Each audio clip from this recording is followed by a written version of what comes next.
Rosa Parks. Rosa Parks, c'est cette femme qui refuse de laisser sa place dans un bus le 1er décembre 1955 à Montgomery.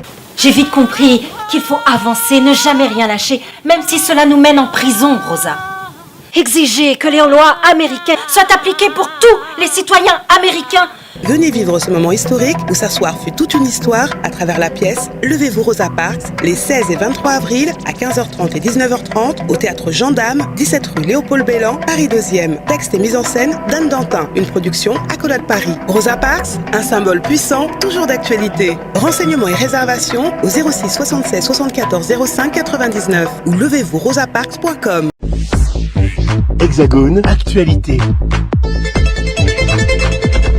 Bana Harik nous arrive de la Guadeloupe, alors chef de file, on va dire, pour le marathon de Paris. Alors, on est en pleine période de pandémie, est-ce que vous avez bien préparé cette épreuve?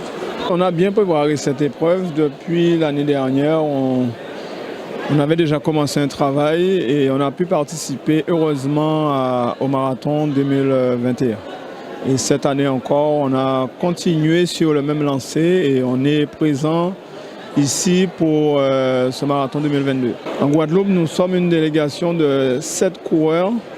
On n'a pas amené malheureusement de filles qui a eu un désistement au dernier moment, mais on s'est bien organisé pour présenter la banane de Guadeloupe et Martinique sur ce marathon 2022. Chaque année, on est là et on vient pour faire le mieux possible chaque année pour que la banane de Martinique et de Guadeloupe soit le mieux représentée sur ce marathon de Paris et qu'on puisse avoir une continuité de cette belle manifestation, bien sûr. Je suis licencié au club Moule Triathlon, mais on s'entraîne plus avec l'équipe de la banane de Guadeloupe-Martinique. Vu qu'il n'y avait pas de course, on a fait une préparation vraiment spécifique. On a fait beaucoup d'entraînements longs pour pouvoir tenir ces 42 km avec un rythme bien soutenu cette année. Alors, on a des ambitions et on pense faire les moins de 3 heures. Avec nous, Louis-Michel Abator, coureur martiniquais du club Tcheméret. Exactement. Alors, au marathon de Paris, comme je disais tout à l'heure, il y a eu la Covid, la pandémie. Je pense que vous n'avez pas eu beaucoup de temps ni de compétition pour préparer cette épreuve. On n'a pas eu du tout de compétition puisque c'était en temps de scie. On n'organise pas, c'est annulé. Avec le confinement, couvre-feu, oui, c'était un peu difficile quand même pour la préparation qui devait se faire en un laps de temps.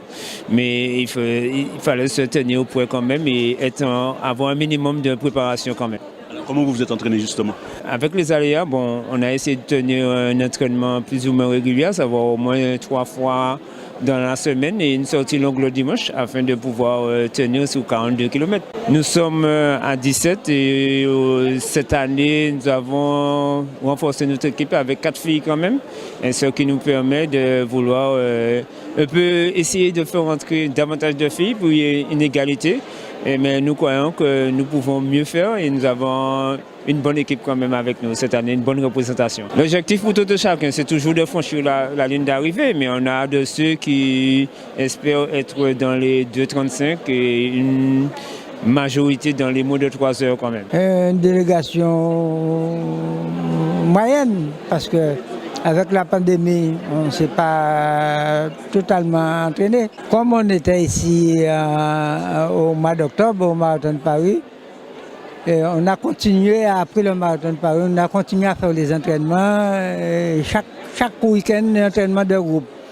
Et en dehors de ça, il y avait un programme de travail pour chaque coureur, en dehors, parce que les coureurs de Guadeloupe sont dispersés dans toute la Guadeloupe. Les objectifs, c'est au moins 2h30. Pas pour tout le monde, il y a des 4h, des 4h30, peut-être des 5h aussi, je sais pas. L'objectif, c'est pas forcément d'arriver premier martiniquais, mais déjà de terminer. Et puis, l'objectif personnel, c'est de faire mieux que l'année dernière en termes chronométriques. 2h35, c'est un objectif que je cherche à atteindre depuis très longtemps. Mais compte tenu des problèmes de crampe que je rencontre de façon récurrente, je n'ai jamais pu l'atteindre. Mais j'ai bon espoir cette année, malgré les conditions climatiques. Mais nous sommes avertis, on sait qu'il fera très froid dimanche, donc je vais me préparer en conséquence. On espère qu'on va redescendre les temps qui étaient un peu plus longs là, le dernier marathon. Donc j'étais à 3h38, donc j'essaye de en général, j'ai passé le cap des 3 heures. Donc je pense que je vais me rapprocher des 3 heures et donc j'ai fait ce qu'il fallait. Bon, après, il est vrai qu'il fait froid dehors, il y a la neige qui tombe aujourd'hui et puis c'est pour aussi sortir un petit peu de cette actualité un peu anxiogène du moment, hein, avec tout ce qui s'y passe, guerre, Covid. Donc là on essaie, ça permet de s'extérioriser un petit peu du quotidien, quoi, voilà. Cette année, nous sommes tous préparés. De toute façon, ça se voit dans la façon que nous sommes aujourd'hui. Nous sommes hyper motivés, même si c'est vrai, le temps se gâte un peu, mais dans la prépa, on a fait ce qu'il fallait. Et puis de toute façon, on espère de tout cœur que dimanche, ça ira. Si je fais moins de 3 heures, déjà l'an dernier, j'étais venu, j'étais pas préparé, j'avais fait 3h17. C'était compliqué, difficile, mais cette année, je suis prêt. Et puis on est venu avec une grosse équipe, une belle équipe d'athlètes confirmés, bien préparés. Puis on a quelques petits nouveaux qui arrivent pour la première fois. Mais très honnêtement, nous sommes bien. Toujours présent pour le Marathon de Paris. C'est un challenge qui fait partie du calendrier des sportifs que nous sommes. Et voilà, nous sommes des compétiteurs, donc notre ambition, c'est d'aller au bout. C'est très difficile parce que le climat n'est pas du tout favorable, j'aurais dit. Mais quand même, si on est venu à 15 participants cette année, c'est parce que nous avons quand même l'intention de faire une très très belle prestation sur ce marathon.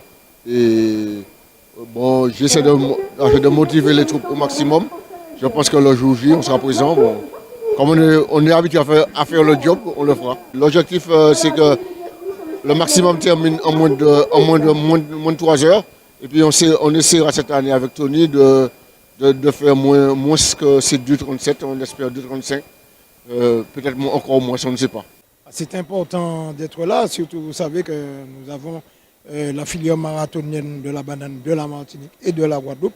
Donc il va de soi que la rédaction sportive de News Sport Radioactif soit présente. Nous sommes 11 à représenter News Sport Radioactif.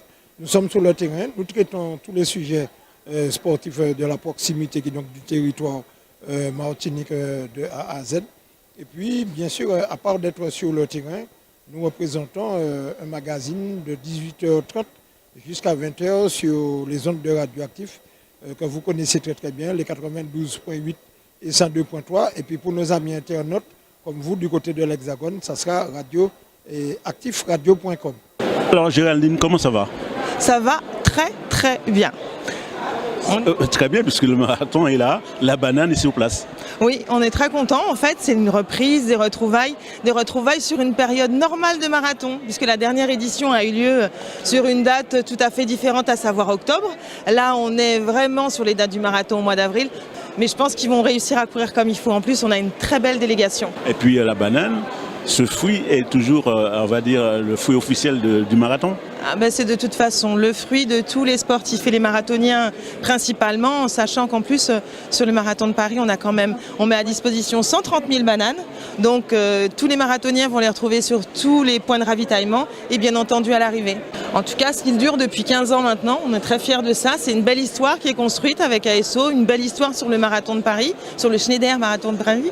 Donc on a envie que ça continue bien sûr parce que on sait très bien que c'est très motivant et qu'aujourd'hui, le fruit, la banane de Guadeloupe et Martinique est reconnu, plus que reconnu d'ailleurs sur le Schneider Electric Marathon de Paris, donc il n'y aurait pas de raison qu'on puisse en sortir aujourd'hui. Outremernews.fr, le site de l'actualité Outre-mer, 24 h sur 24 et 7 jours sur 7.